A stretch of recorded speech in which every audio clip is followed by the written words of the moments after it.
And it's 5, 4, 3, 2, 1. Hey, Alex Simmons, tell the damn story time. We're at it again. Alex Simmons, the legendary writer of so many characters, from Batman to Scooby-Doo to Archie, and the world famous as 1930s African-American soldier of fortune, Aaron Blackjack Day. There he is, ladies and gentlemen. There you go, right there. And me, I'm Chris Ryan. Yeah, Chris Ryan. Yeah. Writer, actor, director, and now publisher and editor of Soul Scream. Much more information about this as we go. This is what happens when you have the green screen effect, folks. You never know quite how to hold a thing. There you go. Thank you. There you go. So you're going to learn more about that. We are here today for the last couple of episodes. We are here today. Yeah, okay. Go ahead, Chris. For the last couple of episodes, we've been exploring writing from the writers who participated in Soul Scream Anthylazine. There are 5 issues out. There will be 6 soon, hopefully before the end of the calendar year, but we'll see. The entire project has been a celebration of hybrid horror and authors who mix genres so organically, and then discussion of why and what happened and influences. And we hope that doing this will spark some inspiration for you or solve some problems that you might be having. And to help us do that today, we have an author, extraordinary author, who appears in Soul Scream Anthology, Monstrous Hearts. This is my Horror Writers Association New York chapter co-member, Mr. John P. Collins Jr. How are you, John? Hey, John. I'm good. Thank you for having me. I appreciate it. And now I want to tell everybody a little bit about John. Just a wee bit, though. Let's see. John said, John, give me some background. And here's what John told me. He says he lives on Long Island. That's in New York for all you far away people. He has worked as a karate instructor, a laborer, a pawn shop clerk, construction equipment operator. He was raised on trashy 70s movies, 80s splatterpunk, and the new wave of British heavy metal. Now, if that isn't a mix that creates an author, I don't know what is. That's Captain Eclectic. That's what we're talking about. Yeah. That you seem young for all of that experience. That was all last week. Started the pawn shop at 6? What happened? I'm not that young, but no. When you just leave high school and go right to work, you do a lot of different things. I've been at my main job for over 30 years, so all the other stuff, karate, porn star, and that's all side. Porn shop. You said porn star. I think Did I say porn star? Yeah. All right, ladies and gentlemen, now it can be told. Yeah. We don't talk about that time in my life. 30 years. Wow. Goodness. I tell you what, you wear it. You know what? It must be the purity of your heart that shines through, John. Thank you. I try to be a good person. There you go. Even during your porn star days. Let the man. All right. You have to let that go. All right. Like I said before, I know John from the Horror Writers Association, the New York chapter. We're both in the same chapter. And I got to tell you, when I was undertaking this project, I was really afraid of the slush pile. That's not what I wanted to do. I wanted to make sure people understood what my goals were. So I went through the inner circle and widened it out. And I was sitting in a meeting and you were there. And between taking notes as the secretary, I just kept, for some reason, focusing on you, John. And I said, you know what? I have a hunch. And I sent the pitch to you. And we have 35 authors in this collection. And I'm probably either happiest or among the top 3 to 5 authors. I am happiest that I asked you, because it really paid off really well. I'm going to jump in here. I'm sorry. Yeah, please, John. I'm sorry for interrupting, but I needed to backpedal a little bit, because you never know when people are catching the show for the very first time. So you said slush pile. You also said sent a pitch, and I just want you to sort of so a slush pile is if you do an open call, which if you're out there, I have not done an open call for Soul Scream Atholozine yet. Which what is happens is you magazine. Say there you go. It's part anthology, part magazine, and all hybrid horror. So an open call would be from this date to this date, we're looking for these kind of stories. And whatever comes in, the unwritten agreement is that the writer, publisher, staff, all of those, me, would read them all and select from there.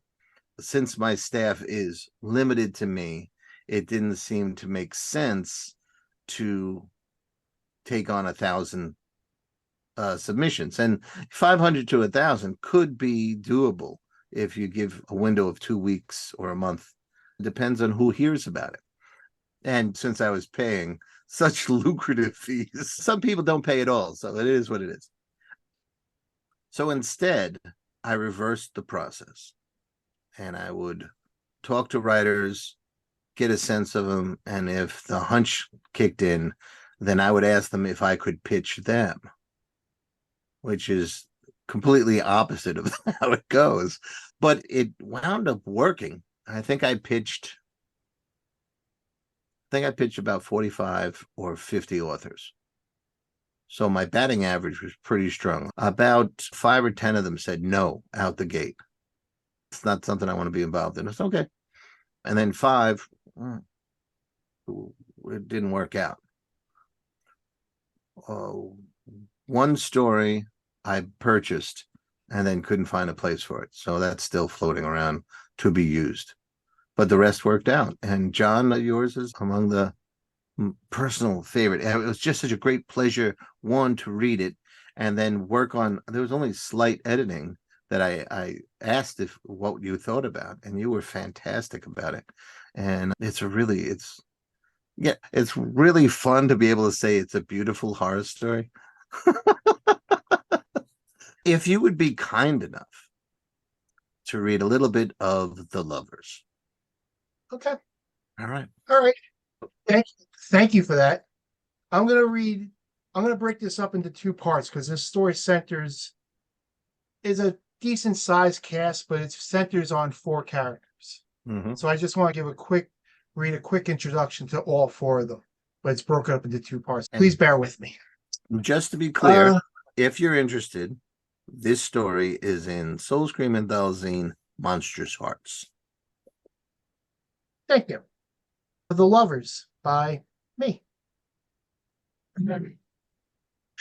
It was the way the older gentleman moved that first struck her. He didn't shuffle in as many men his age did when they entered the eatery. There was no hesitation in his steps.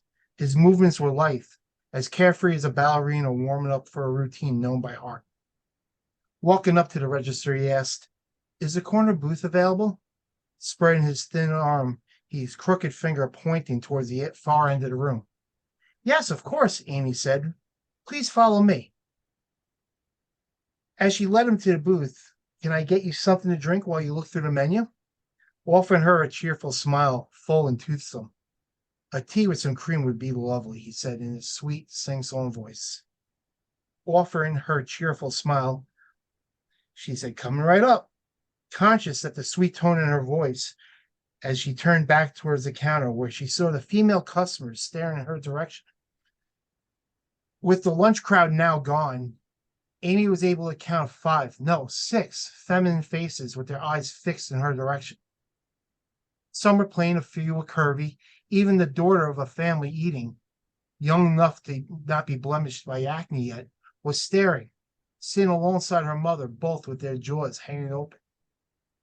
Amy felt naked, exposed under their scrutiny, until she realized they were looking right past her. She wasn't the focal point of their pointed glares. It was the old man. He sat reading the menu while absently fiddling with his keys. oblivious to the attention he was gathering. Looking closer, she saw that the object in his hand were not keys, but a small gold chain, maybe 4 inches long. She counted 5 small charms, spheres, spaced across the length of it.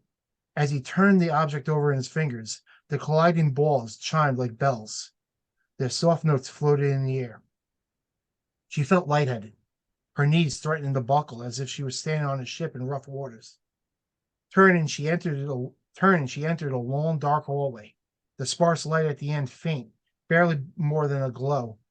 It was the soft chimes that led her forward, each step threatening to topple her to the ground as those gentle bells filled her head with a lightness. There was a snap of the fingers, in that darkness, that jolted her awake, yanking her back from her daydream. She had walked maybe 3 steps away from the old man who was still studying the day's specials. Confused and a bit embarrassed, she turned away from the man. Looking over her shoulder, she caught the sight of the other women. The blank expressions in their eyes remained frozen before self-recognition began to thaw through the surface of the uniform empty mask each had worn, giving away to looks of shame. Did I look like that? She tried to remember the last 60 seconds of her life, but all that came to mind was darkness and the soft tings of metal. Did they hear the bells too? Tony, the restaurant manager, stared at her with thunderclouds in his eyes as she passed by, to grab a clean mug. She could care less about his hurt feelings at that moment. Now I'm going to jump ahead to introduce into the next introduction. A half hour passed before an older woman wearing a gray rain slicker and carrying a small travel bag entered from the light rain. A clear plastic hairnet that covered her head from the drizzle outside peeled off to reveal waves of platinum silver hair. It set in a beautiful wavy bob that framed her elegant features. Tony looked up from making change for a customer and was caught stunned by the woman's appearance, for a second believing that she was conjured from thin air instead of walking through the door. She stood there with a picture-perfect portrait of grace and unknown dignity, waiting for him to finish up with his business. "May I help you, ma'am?" he asked in his most professional voice. "Yes, you may," she said, in her most dignified voice, the most dignified he had ever heard. I'm meeting a friend here for lunch." "Oh, let's look around oh, there he is." Her voice rose to a pitch of excitement. Without so much as a thank you, she made her way to the corner booth. The old man who had entered earlier stood, a wide, goofy smile spread across his face. The old man, the same one who made all the women go psycho before.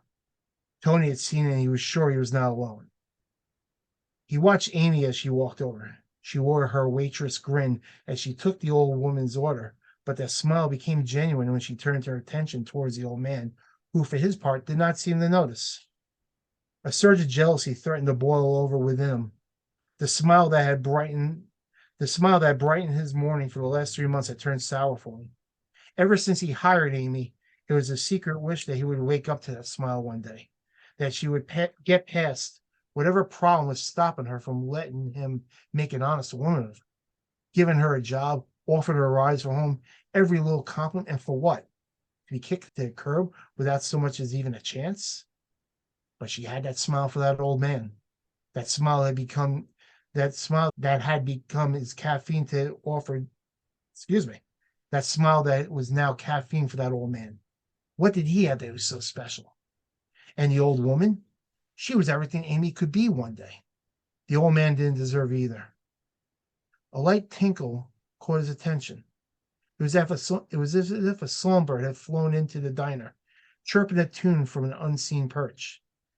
The music seemed to come from everywhere, filling his head until it smothered any other thought. Only the relenting gallop of a bell. He thought of himself on a battlefield as those monstrous rapid chimes tolled for the dead, lost in the blood-soaked mud of fallen enemies and allies. Tony readied himself for the oncoming slaughter as the bells roared over the chaos. Snapping out of it, he found himself back behind the register. Looking around, he saw the angry faces of the men who seated around the diner. Even the line cook and the busboy had come out of the kitchen, dark shadows on their faces. Turning his attention back to the booth in the corner, he saw the old woman's hand striking a glass bell with a small clapper. Thank you. Excellent. I love that it goes from diner, regular day diner, to a little bit of the fantastical, a little bit of romance, and then we just get just a hint of darkness to come. And the rest of the story progresses from there, ladies and gentlemen. And yet this story, Alex, is called The Lovers. All right, John, what an interesting mix. Diner culture, an old couple, a lot of sounds, the bells, the glass bell, the clanging balls, and then each gender having a very specific and different psychological reaction. How do we mix this particular brew together? What's the roots of The Lovers? Yeah, where did this come from? This came from I acquired a lot of photos from my mother after my father passed away. Okay. She was sorry for your loss. downsizing. Thank you very much. She was downsizing. She was getting rid of a lot of things, and I said I wanted the photos. And as I was going through it, I came across a photo from a wedding, my aunt's wedding. It was a photo of my grandparents, and there was two photos. One was a photo of them smiling for the cameras on the dance floor, and the second photo, I don't know if it was caught in that same dance, but it was just a candid photo of them dancing. And they were just, you could tell they were just lost in each other's eyes. Okay. My grandparents, my grandmother left while she was still had more years ahead of her. My grandfather, much older, years later. Yeah. But they kept each other young. They were just, my grandfather was he was a great man. He was a great man, but he was like the driving force of, okay, this is what we need to do. My grandmother was the one who guided that ship. And put together, they were just this dynamic couple. And I always, even when at that wedding, I was maybe 12 at that wedding. Even at that wedding, I always was just, when I started dating as I got older, I always thought about my grandparents and how much I would love to have a relationship like they had. And luckily, cross fingers, I have one. There you go. Yes. I've seen some pictures of you and your wife. The romance is there, sir. Yes, it is. So it's like all my stories have started with an image. But because I'm a horror writer and my dark frame of mind just kicks in, I started with an image, and my image actually was, I was actually going to set this story during a World War I battlefield. Okay. And during the battle, the soldiers just see two people dancing on the field. And research is not always my strong point, and World War I is fascinating, but the research World War I, thick books, and I'm just... Yeah. Any writer has a TBR file that's up to their head. So I didn't bother. But all of a sudden I started thinking about everyday locations and things like that, diner. And as far as the bells and chimes, I had a friend of mine who was telling me about how he went into hypnosis therapy, and they would use bells and chimes to start and end sessions. So it just made sense. That's fascinating. And then I amped it up even more. Yeah. What we're getting, the darkness. Yes. Yeah. What we're getting here is the table setting. And I would strongly encourage those of you who are interested in a bit of horror, and watching a really organic transition. And this is a good example of that. I'd like to follow up if I can. Alex usually begins with 13 years of preparation, and then he writes. For me, it's a line of dialogue, or I meet a character in my imagination and then walk around with that character for a while. If I'm in the supermarket, what would that character shop in? And the situation evolves, right? You start with images, in this case, a picture of your grandparents. Can you explore for us a little bit how the visual turns into the written for you? For me, it always starts very clunky. It always starts very clunky because I think it's something I try to write from the heart. I don't I try to put something in every story that's at least meaningful for me. In this case, the genesis, like I said, was my grandparents. I tend to it starts very clunky because I'm just trying to get a grasp of what I'm doing. I just worked on a story that dealt with a widower. And I thank God I'm not, but I have lost some people that are very close to me. And for that case, what made it work is I'm sad every day. I'm sad every day for the last 25 years. There's just degrees on what some days it's just a small part. Some days it's big. More days than not, it's a small part. But even like my wedding day, 90% happy, but there was just that little bit of sadness because of those people that weren't being able to be there. With this story, I thought a lot about when I started writing it. My father was still alive when I started writing this. I didn't write the story for your pitch. I had the story written. Right. I just refined it for the pitch. I was having a conversation with my father. My father was a mechanic. My father led a very hard physical life. And he told me the worst part about his state at that moment was not being able to hold my mother, and and his physical contact with my mother was more medically dependent than it was affectionate. And I thought about when me and my wife were sitting on the couch, we're always just, even if it's just grabbing one another's pinky, we might be starting to, there's always some kind of physical contact. And I've come to realize I need that. I need that. I'll come up to her and look at her. I'm like, I need an effing hug right now. And she'll hug me, and it could take 10 seconds. What I wanted to convey with these two dancing is the need they had, the need that these two, the older couple, have for each other. Yeah. And so trying to put that into words, it was difficult. It really was. It was more difficult than any act of violence I've ever written, any building of fear. It was very difficult because I can only go from my personal experience. Right.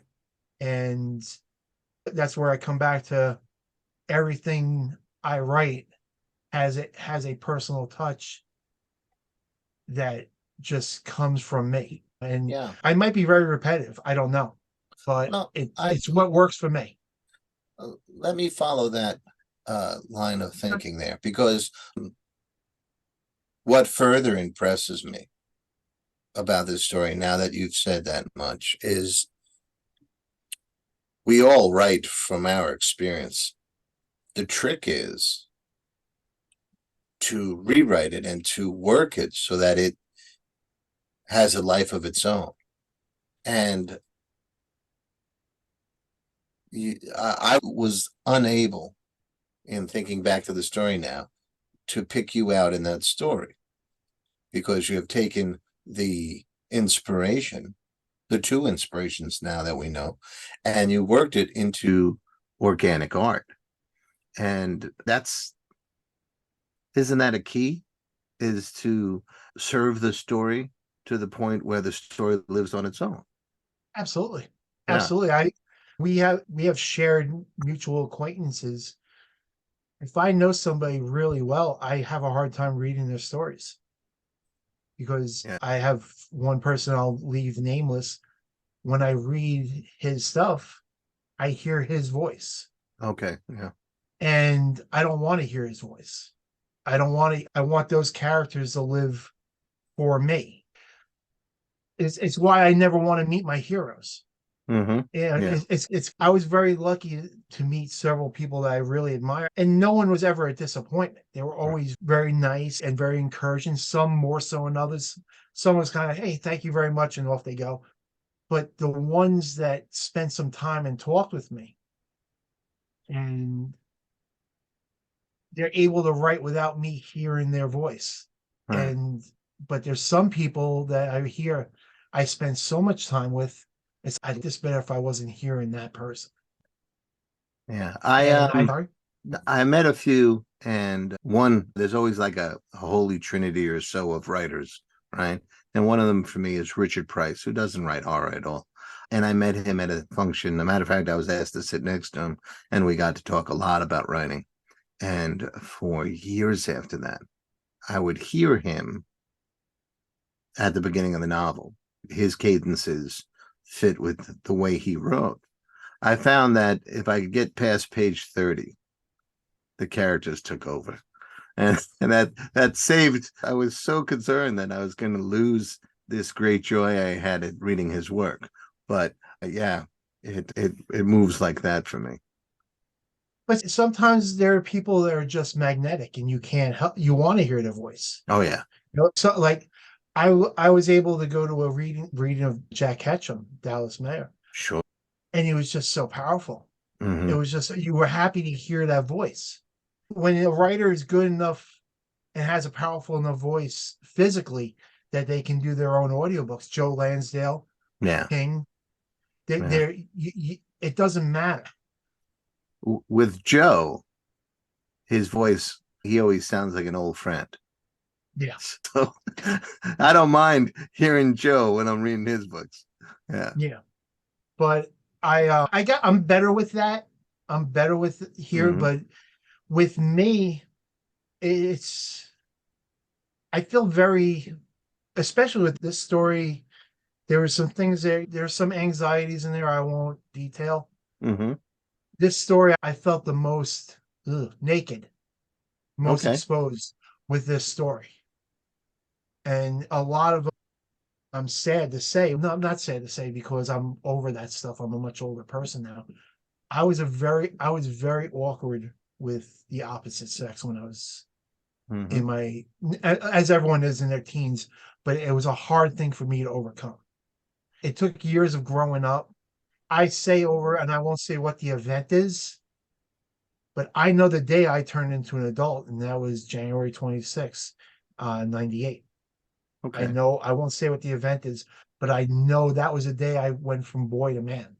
Wow. And I transferred from a boy's perspective to a man's perspective. And things got easier at that point, but it was just a lot of growing up.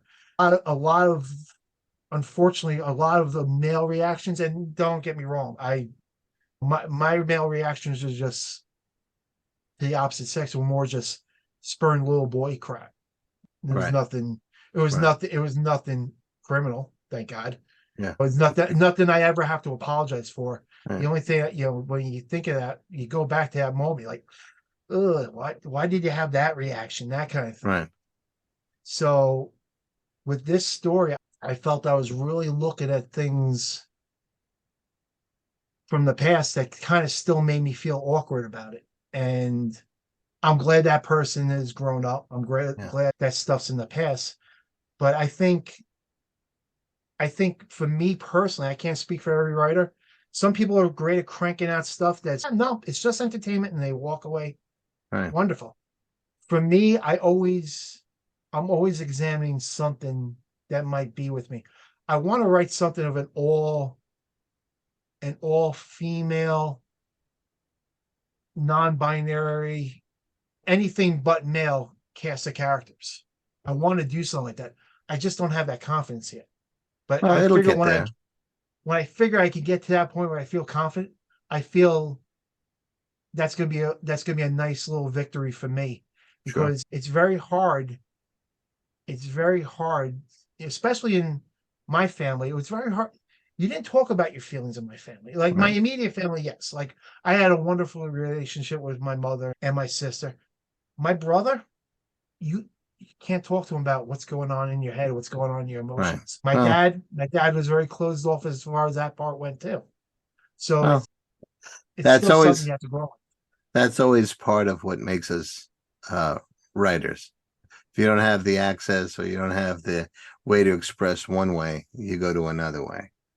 I hope you.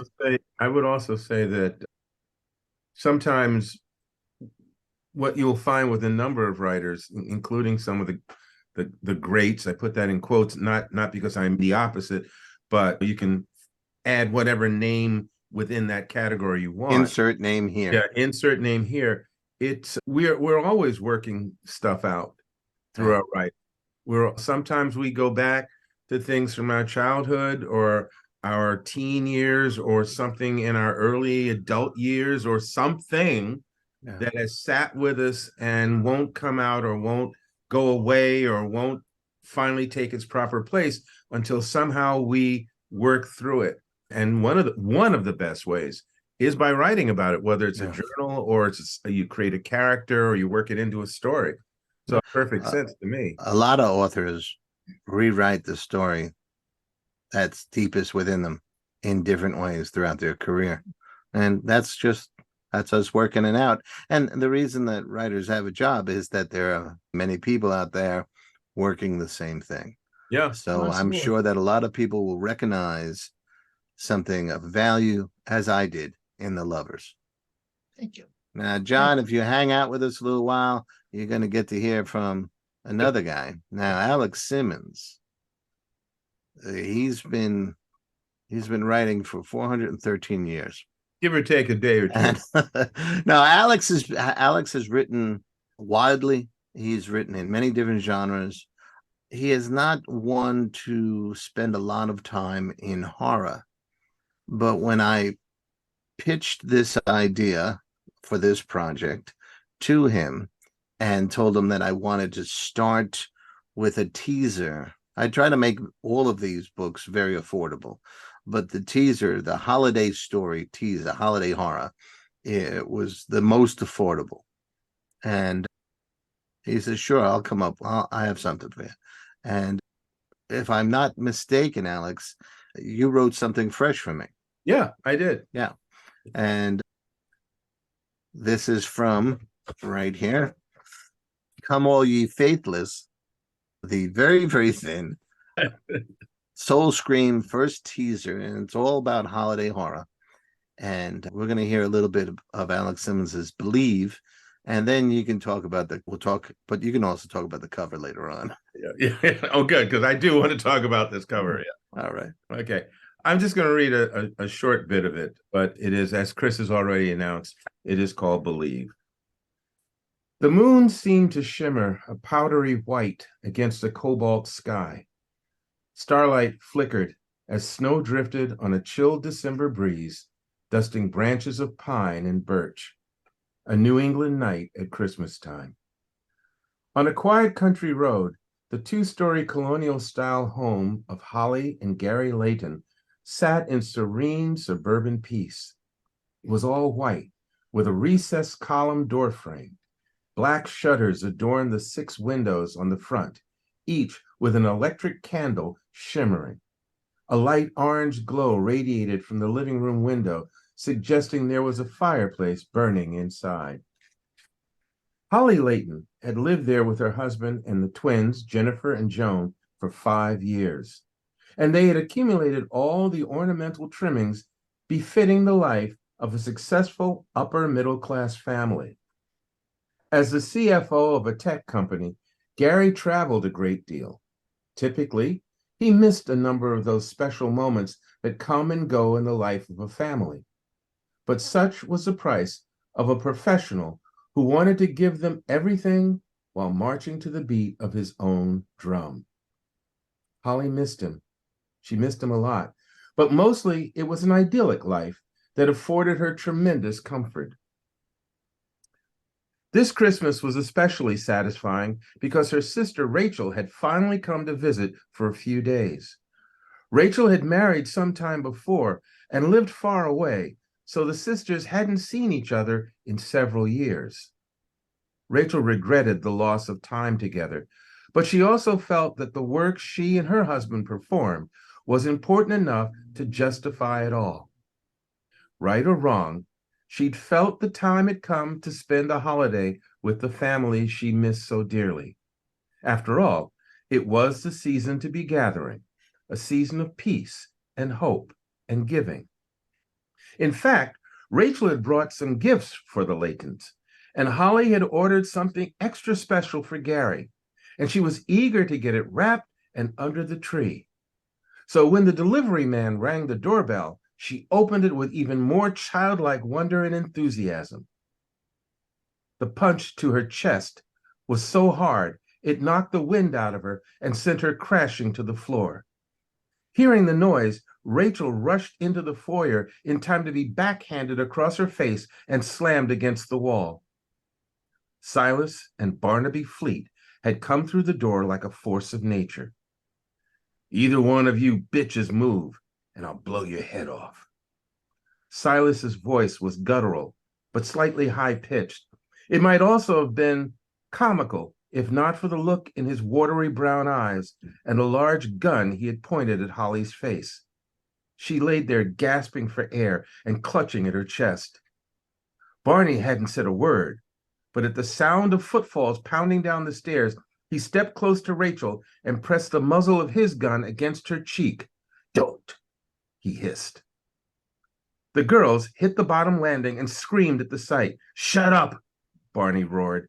"One word from any of you, and we pull triggers." Both women frantically signaled the girls to obey. Time froze.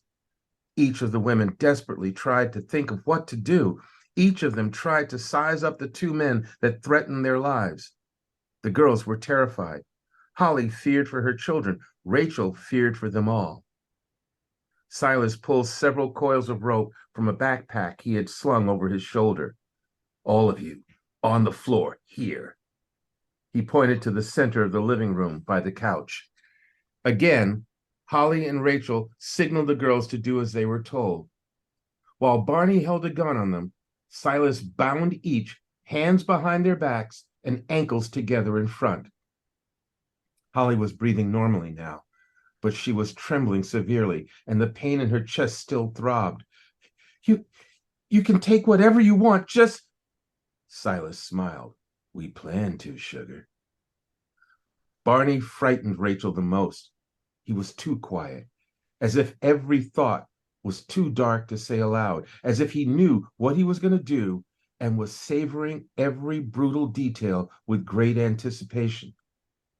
Silas leaned in close until his lips almost touched Holly's face.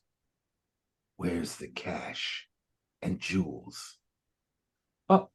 Upstairs," her voice barely a whisper.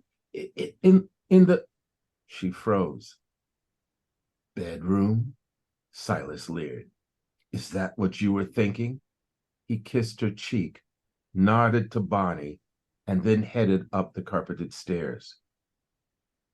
Barney told Rachel, "We cased this place for a week.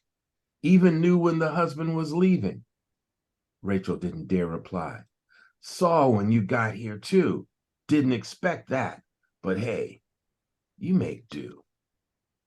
Holly couldn't stop trembling. If they just take the things and leave, if they were just satisfied with... But she knew they wouldn't be. The attitude of these men told her what they had in mind. She felt sick. The panic struck her. Jennifer and Joan. Oh my God, she thought. Would they spare... She began to struggle against the cords binding her hands. As if he read her thoughts, Barney suddenly called to her, "We've each done prison twice. You know what that means?" He glanced back and forth between Rachel and Holly. The women shook their heads. "We get caught again. It's life. No parole. Know what that means?" The women didn't answer, so he pointed his gun at the girls. They didn't move. "Do you?" He aimed at Holly, and the girls shook their head frantically. "No?" "It means we don't give a shit. Me and Silas, nothing matters. And I'll stop there. Thank you, John. This was one of the, I think there was 4 stories. Now there's 5 in there. This is one of the ways I could start expressing how wide horror really is, how large a tent horror really is. Because by definition, this is a crime story. But for me, at first it's a crime story. There's a little fantastical about it too. But for me, that fear, that inhumanity is what brings it across, at least in my argument, at least in my theory, to the realm of horror. Those 4 people in that apartment or house are terrified. They are horrified. One of the things I wanted to express was that it's not always the werewolves. Yeah, or the demon at your door. It's the darkness within humanity, I think, is very much. I will remind us that it was a holiday horror piece, and Alex put in a little Easter egg, one of our favorite horror holiday movie, March of the Wooden Soldiers, because the 2 characters together are Silas Barnaby, which is the villain of the March of the Wooden Soldiers. Alex, when I made the pitch to you and you said, yeah, I got something for you, why did you choose to go the crime route to bring me a horror story? Yeah, I think I even said it a little while ago that we all work through things. We have our own little ghosts and things to exorcise from our lives. But there's also the factor that some of us are drawn to a particular genre, whether it's as a fan or as an artist oneself. And John was saying how he was drawn to write horror stories and all that. I've always been a major fan of mystery and mystery stories. Now, I wouldn't say crime stories, mystery stories predominantly, but obviously within those mysteries are crimes. And the first thought in my head was, how could I do a mystery story with a horror element? And I first thought supernatural, but that wasn't speaking to me as readily as when I think of what is horrific, what horrific things happen in our lives. And I think there's 2 things that I think are absolutely horrific. I think rape is horrific, and I think molestation of children is horrific. These are the 2 things that, and I often try and see myself as being a humanitarian and all that, and I'm not for capital punishment 90% of the time, but there are these 2 crimes that I feel like if someone perpetrates that, please remove them. I just don't have a lot of forgiveness in me for that.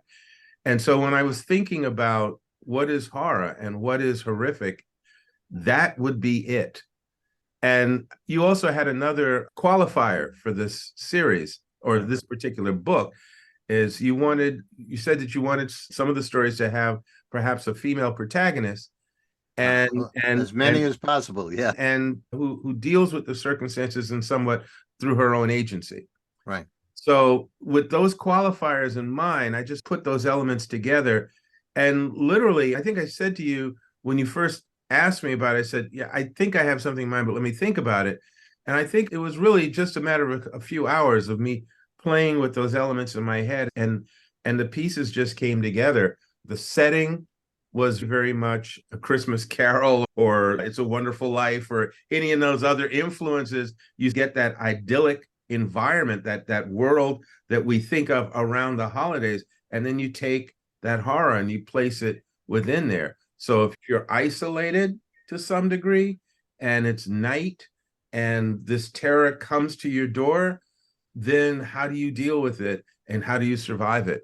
And that was where my head went. And then the other elements, which I won't say what my favorite one of those elements is, but the other elements began to seep in there, and I went, oh yes, okay. And I went to it. I went right to work on it. And it provides a nice couple of twists in the story. Our holiday horror holiday crime. Yeah, it's a wonderful thing. And by the end, you do believe. So, and that is in Come All Ye Faithless, which is this book right here that has this the interesting cover. That has this new cover, right? I love that cover. Thank you very much. Yeah, well, I gotta give Chris his props on this because this is not the original cover. The original cover has a Santa Claus ghoulish character on a smaller face and all that. It's like a goblin. Okay. And it was working. It was working. It went to press. The book was available. It was out there. I got my copy, all of that good stuff. But then life and technology and ethics and all that stuff did a dance. And Chris can talk about that, but I'm just going to say from my POV, Chris was handed a problem and how he chose to work through it. He says, what have I got to work with? It's like Robert Rodriguez. What have I got to make a movie with, man? I got a guitar and a turtle. And Chris goes, what do I have to work? I do have me. So here's the story, John. I'm in touch with a lot of my former students. And there's one just wonderful former student named Holly. I had posted some stuff that she had done with an app. And she may have explained what the app was, and I may have missed it. But I was like, oh, it seems interesting. And this was very early in the days of what is going to become obvious fairly soon. So I looked up the app, and I was amazed that it was stocked with stuff so we could really provide art on demand, my innocent self said. So I started experimenting with it. And I knew that I had written a story about Desdemona de la Cruz, who is one of the featured characters in Soulscream and also the assistant editor. And she fights this Christmas goblin kind of thing that comes and invades a family and demands their souls. And her job is always, she's the keeper of the Soulscream. So she goes to save them and all that stuff. So I said, I wonder if this app could do a goblin hanging off a Christmas tree. Seconds later, I had 20. And I found the best one. And I cropped, it wasn't perfect, so I cropped the problems out of it, and that became the cover.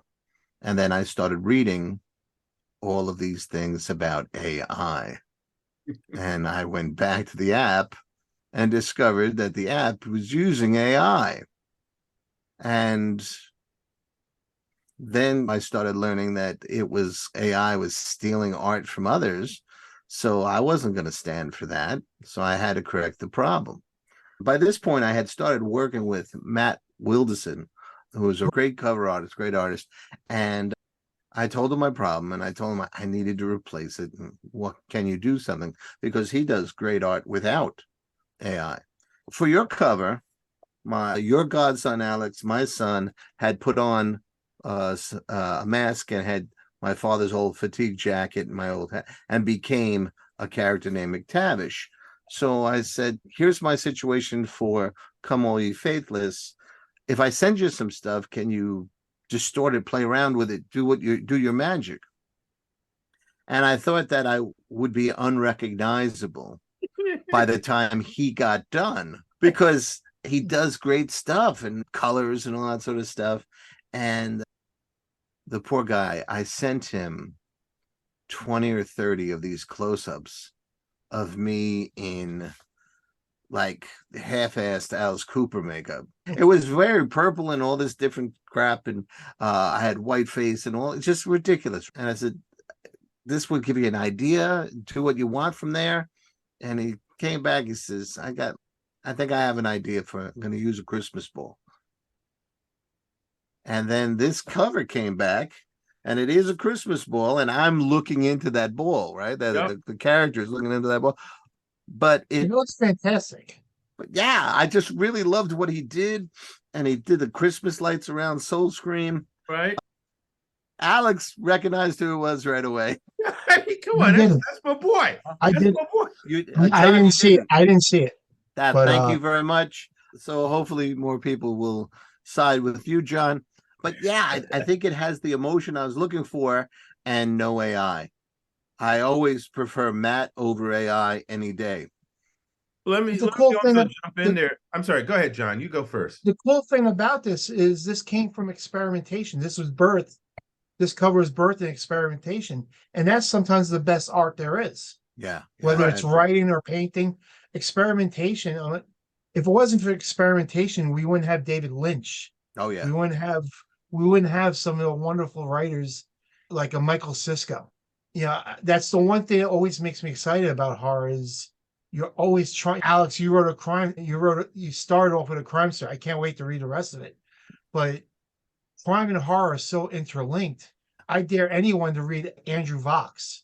Oh yeah. Those are horror novels. Oh yeah. They're set in the real world. Those are horror novels. Yeah, and he fought that horror in real life. Oh yeah. Yeah, he was a child's rights, a child abuse lawyer. Warrior. Definitely. A true warrior. And a great, really, really great writer, really captivating. I was also that's the great thing to me about horror. You can do anything. You can be romantic, you could be silly, you could be deadly serious. You can't do that in honestly any other genre where the core audience will accept it. And that you make a comedy gets too dark, you just went too dark. Horror fans like you go too funny, you got Reanimator, and you're like, okay, cool, I'm on this ride. Fine, yeah.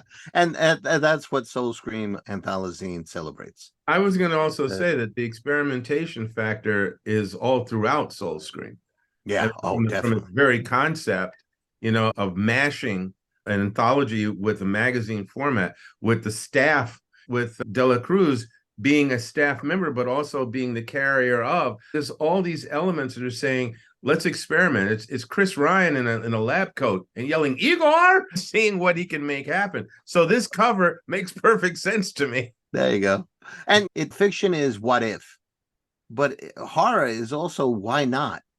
And I ran with a lot of that. And so did the 35 authors. It's really been fantastic. Yeah, I'm just curious because, again, I'm clock watching too. But I want to just roll back to John for a moment here. Please. We see what you did with the Soul Lovers and the Lovers. Yeah, I was going to say with the Anthylazine and the Lovers. And I really, because I don't think I have a copy of that particular volume yet. So I'm going to have to get that. But the other thing I wanted is what else have you written? If you could just talk a little bit about that, maybe a couple of your favorites or however you want to start, like maybe what was your first thing that you sold or anything along those lines. The first thing I sold was an online flash fiction magazine. I think the website is called flashfictionmagazine.com. And it was a 500-word story about a love affair between a mortgage tenant and its newest client. And it got a good response, and I got invited into some anthologies that didn't pay, but I did it. I always take away from the experience. Mm-hmm. The first one was one called Full Moon Slaughter, and it was obviously full moon werewolves. And I learned a lot about contracts. They were very good because we signed a contract and everything. And I knew I wasn't getting paid, but I was looking for the experience, and it was a good experience. And I started to do that a few times with stuff that wasn't getting paid for. And some stories worked, some stories didn't. But when one story went out, and I won't say the anthology because I'm reworking that story, they sent it out without any edits. And when I just reading it, so I was like, really? And I was so new. I've always been a storyteller. I read Yours Truly, Jack the Ripper when I was 8 by Robert Bloch. And I was hooked. Yeah. My grandmother used to buy me for Christmas those Alfred Hitchcock anthologies, like Haunted House Full and all that stuff. Right. And that was in the one called Sinister Spies. And I was just blown away. And the first novel I read was the novelization of Halloween by Curtis Richards. Sure. So I've always been a storyteller. I just only put it to paper for the last 8 years or so. Okay. And so I did a lot of anthologies that I didn't get paid. And it turned out some people made a lot of money, but the writers didn't make anything. So hence why I'm not mentioning any of their titles. But I have all the rights to them. The first thing that I put out that was significant that got me some notice and was the HWA's Even in the Grave anthology. Oh, yeah. Not a great collection. Great collection. And working with Carol Geisner and Jim Chambers, I was friends with Jim before that. And working with two top-notch editors, they just helped whip the story. The story had potential. And Jim said as much. He goes, but there's things we need to work on. It was such an education. And I was so happy with the way it turned out. It got as far as recommended reading for the Stoker. Yeah, look at that. And I joined a critique group right before that Jim was a part of. And what I decided to do, because I was getting very frustrated with these anthologies that weren't paying. Right. I decided what I was going to do is I'm going to take a time away from submitting and just write. I clicked off all the submission call groups in Facebook and all that. And I just wrote whatever came to mind. I wrote werewolf stories. I wrote, sorry, Alex, a rape revenge story. I wrote all this stuff with no plans of doing anything with it. Make them as good as I possibly can. And if some way, somehow they fit in an anthology down the road or something, great.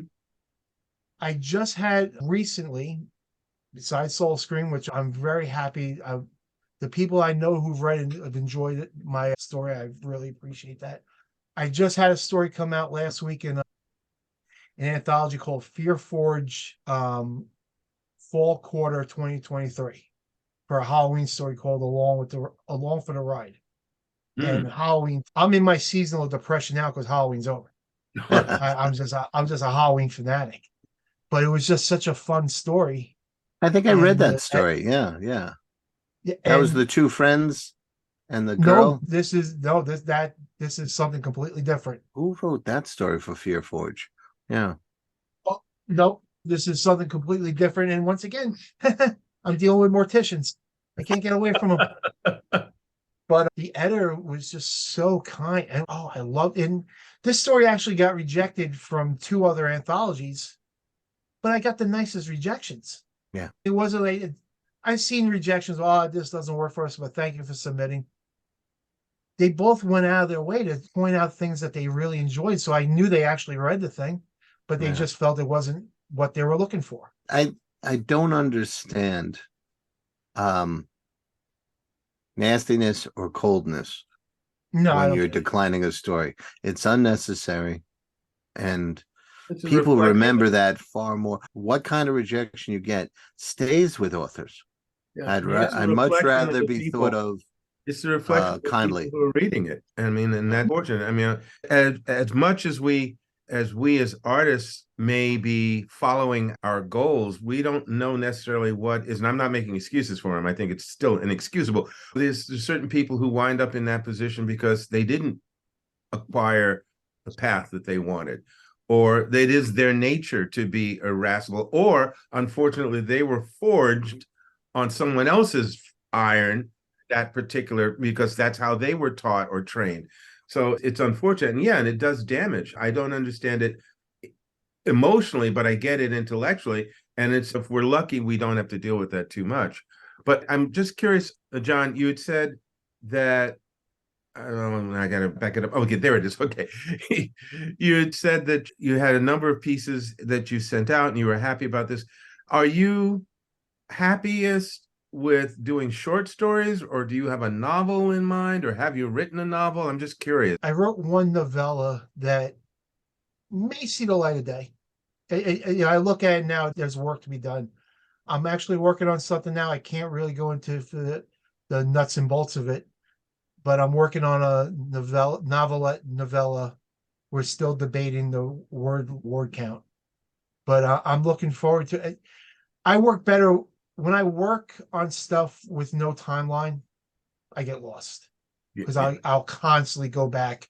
Oh, this could be better, and I get stuck. I'll rewrite the same paragraph 50 times. You get caught in a loop.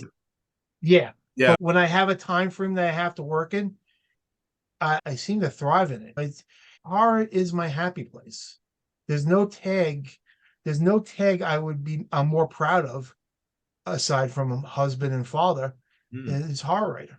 I know some people look down and knows I've been a monster kid since I was 5. That's how my mom got me in the house. Oh, Godzilla's on. What's Godzilla? It's a giant lizard blowing up the city. Okay. I'm in. I've been a hard. Yeah, John, I'm in. We have 2 more questions for you, John. Okay. One, you had mentioned that you're a splatterpunk writer. But for me, one of the part of the pitch was soft R at the most. So how did you have to adjust this story? How did you accommodate that? Because your story is beautifully within that range. I don't know if I say I'm a splatterpunk writer as more than I'm a fan. Okay. And I'm not, and I'll be honest, and this might rub some people the wrong way, and no offense to them if they're watching. I'm not a fan in general of extreme horror. I'm not a fan of gross out stuff. Yeah. Yeah. It's just not, it doesn't do it. There's some great writers who do it. There's some Wrath James White is a writer I enjoy quite a bit. Ed Lee, his sense of humor. But overall, in general, being grossed out doesn't really do anything. It's like it's like watching, for me, it's like watching YouTube videos of medical procedures. I don't like it. It doesn't do anything for me. It tends to knock me out of the story. And that's my only I respect that subgenre and all that. But for Soul Scream, I wanted, for example, you to have a copy, right? And read it and then be able to give it to a niece or nephew without too much worry, depending on the age. Maybe not 5, like you started, but I would say that the other thing too is that splatter and some of these other things, when they're done as a gimmick, it's a lot of the time the effects are extreme because there's not much story there. Yeah. So they go for the sensationalistic reactions. And as Chris is saying, it knocks him out of the story. I don't think sometimes there's no story to be knocked out of. Right. Well, but when it's done well, God bless it, it's as good as any other genre. Oh, absolutely. Like my favorite vampire novel aside from Salem's Lot is Skip Inspector's A Light at the End. Extremely violent, but it works in the story.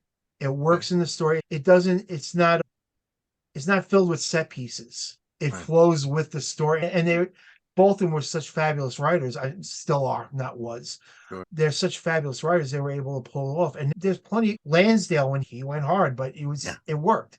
Ketchum, same thing.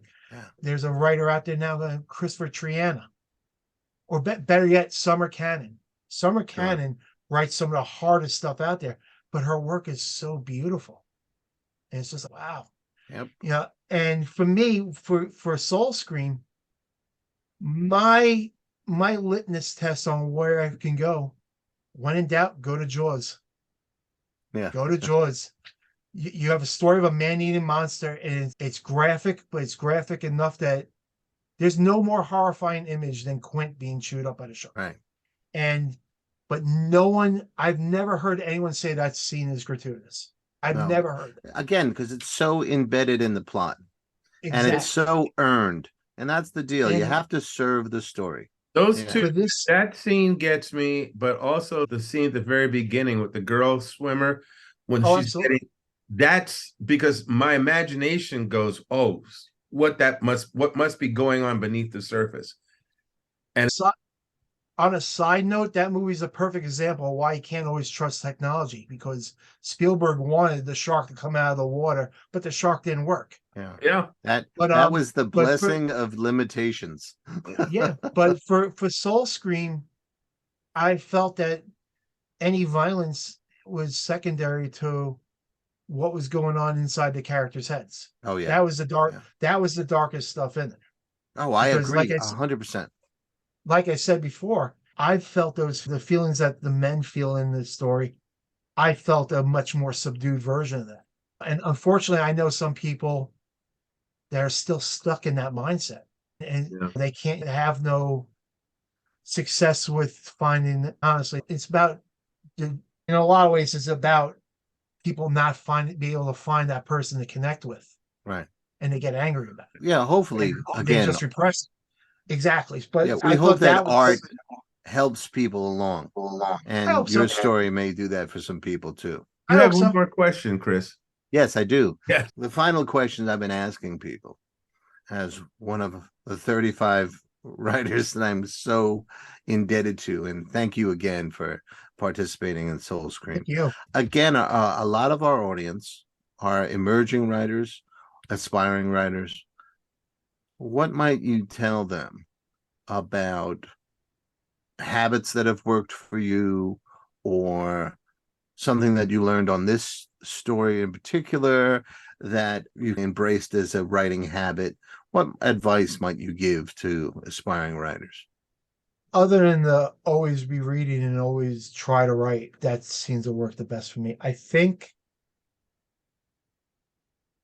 if you want to be an effective horror writer, and this is just my opinion, if you want to be an effective horror writer, you have to be able to look inwards and see what you're afraid of. I'm still afraid of the dark. Yeah. I'm still afraid of the dark. I know there's nothing in the dark. I'm in my basement right now. I will get antsy if these lights go out. Sure. And I know this, I've lived here for 15 years. I know this place like the back of my hand. Don't be afraid to go to those places that you're embarrassed about, that you're fearful of. Those are the places you may not even use it for your art. Maybe just as therapy. I don't know.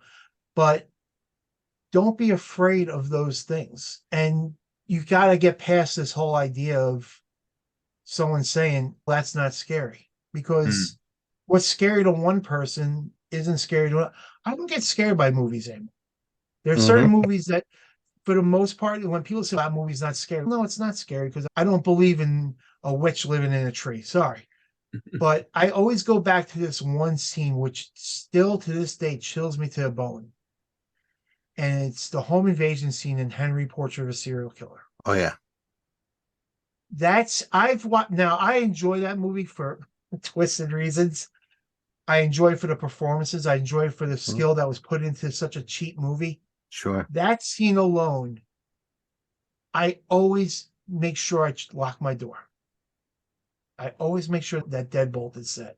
That's effective art. If it gets you out of the chair, that's effective art. Don't be afraid. Don't be afraid to make yourself uncomfortable. I think, there's so many wonderful writers out there that just, Victor Laval is another one. When you're reading his stuff, that these were things that bothered him at one point. Right. Whether he got over them, I hope he did, because besides being a fabulous writer, he writes some really dark stuff.